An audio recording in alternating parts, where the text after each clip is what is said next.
کیا مجال. اب سنیوں کے امام اعلیٰ حضرت آج یوں ہی نہیں اعلیٰ حضرت کا چرچا گھر گھر ہو رہا ہے, بستی بستی ہو رہا ہے. لوگوں کو آج اعلیٰ حضرت کے نام سے چڑ ہے. میں کہتا ہوں نادان, اعلیٰ حضرت کو کسی اور بنیاد پر زمانے میں مقبولیت نہیں ملی ہے. اگر اعلیٰ حضرت کو مقبولیت ملی ہے تو اس کے مصطفیٰ کی مانا.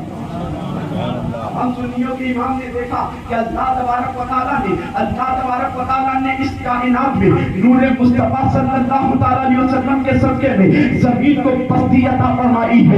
نور مصطفیٰ کے صدقے میں آسمان کو بلندی عطا فرمائی ہے. نور مصطفیٰ کے صدقے میں حضرت اللہ نے چاند کو چاندنی عطا فرمائی ہے. ستاروں کو جگمگانے کا سلیقہ دیا ہے. نور مصطفیٰ کے صدقے میں جنت کو سنوارا گیا ہے. نور مصطفیٰ کے صدقے میں لوح محفوظ کو پیدا کیا گیا ہے. نور مصطفیٰ کے صدقے میں حضرت آدم کی دعا کو شرف قبولیت کا لباس پہنایا جا رہا ہے. نور مصطفیٰ کے صدقے میں حضرت نوح کے امتیوں کو پانی کے عذاب سے بچایا جا رہا ہے. نور مصطفیٰ کے صدقے میں حضرت ابراہیم کو آگ سے بچایا جا رہا ہے. نور مصطفیٰ کے صدقے میں حضرت اسماعیل کو قربانی سے بچایا جا رہا ہے. تو میرا امام پکار کر کہتا ہے آقا آپ کے صدقے میں زمین چمکی ہے, آپ کے صدقے میں آسمان چمکا ہے, آپ کے صدقے میں چاند ستارے چمک رہے ہیں, آپ کے صدقے میں آدم چمک رہے ہیں, آپ کے صدقے میں حضرت ابراہیم پر نار نمرود کو گلزار کیا جا رہا ہے, آپ کے صدقے میں حضرت اسماعیل کو قربانی سے بچایا جا رہا ہے. آقا آپ نے بڑے بڑوں کو چمکایا ہے,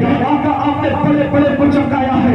اب آپ کا یہ غلام بریلی کی ٹوٹی چٹائی سے آپ کی بارگاہ میں ایک التجا پیش کرتا ہے.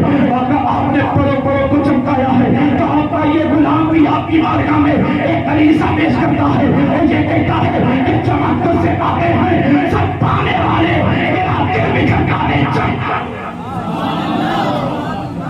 میرا یہ آواز کہا کر کہتا ہے کہ یا رسول اللہ آپ نے بڑے بڑوں کو چمکایا ہے. آدم کی دعا کو شرف قبولیت کا لبادہ آپ کے صدقے میں پہنایا جا رہا ہے. نوح علیہ السلام کے امتیوں کو پانی کے عذاب سے آپ کے صدقے میں بچایا جا رہا ہے. تو میرا امام کہتا ہے اعلیٰ حضرت کی بات ہے, کسی اور حضرت کی بات ہوتی تو غور کی جاتی. اعلیٰ حضرت کی بات ہے, اعلیٰ حضرت نے بات بہت دور کی کہی ہے. اپنے نبی کی بارگاہ میں اپنے خاندان کے چمکنے کی بات نہیں کر رہے ہیں.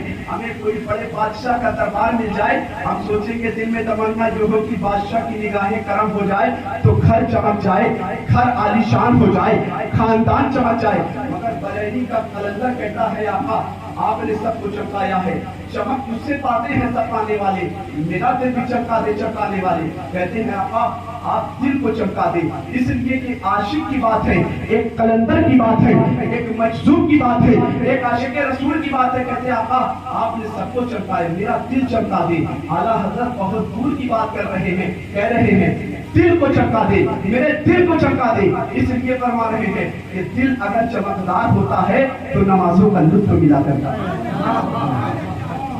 دل چمکدار ہوتا ہے تو قرآن کی تلاوت کا مزہ ملا کرتا ہے.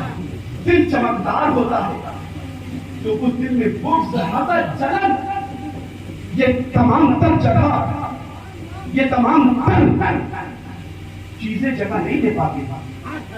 اعلیٰ حضرت فرماتے دلوں کو چمکائے. اور میں ان علماء کی موجودگی میں کہوں گا اعلیٰ حضرت یاد بریلی کے قلندر نے اپنے نبی کے بارگاہ میں دل کے چمکنے کی خیرات مانگی ہے. اعلیٰ حضرت کا دل ہی نہیں چمک رہا ہے بلکہ اس شعر, اور یہی شعر نہیں اعلیٰ حضرت کا, میرے امام کا ہر شعر اٹھا کر دیکھے, کہیں قرآن کا ترجمہ نظر آئے گا, کہیں قرآن کی تفسیر نظر آئے گی, کہیں بزرگوں کا قول نظر آئے گا. اعلیٰ حضرت نے دل کے چمکنے کی خیرات مانگی ہے. کہتے ہیں آقا میرے دل کو چمکا دے. میں پورے یقین کے ساتھ کہوں گا اعلیٰ حضرت کا یہ شعر مدینے والے آقا کی بارگاہ میں تو اتنا قبول ہوا ہے. آپ نے تو صرف دل کے چمکنے کی خیرات مانگی ہے, اعلیٰ حضرت کا دل ہی نہیں چمک رہا ہے. اعلیٰ حضرت خود چمکتے نظر آ رہے ہیں, اعلیٰ حضرت کا دل ہی نہیں چمک رہا ہے. اعلیٰ حضرت کا خاندان چمکتا نظر آ رہا ہے, اعلیٰ حضرت کا دل ہی نہیں چمک رہا ہے. آپ کی نعتیہ شاعری چمکتی نظر آ رہی ہے, اعلیٰ حضرت کا دل ہی نہیں چمک رہا ہے. آپ کا فتاوی چمکتا نظر آ رہا ہے. اور حق تو یہ ہے کہ آج کے دور میں اگر کوئی اعلیٰ حضرت سے اپنی نسبت قائم کر لیتا ہے, عبدالعزیز ہوتا ہے تو ہم اسے ملے.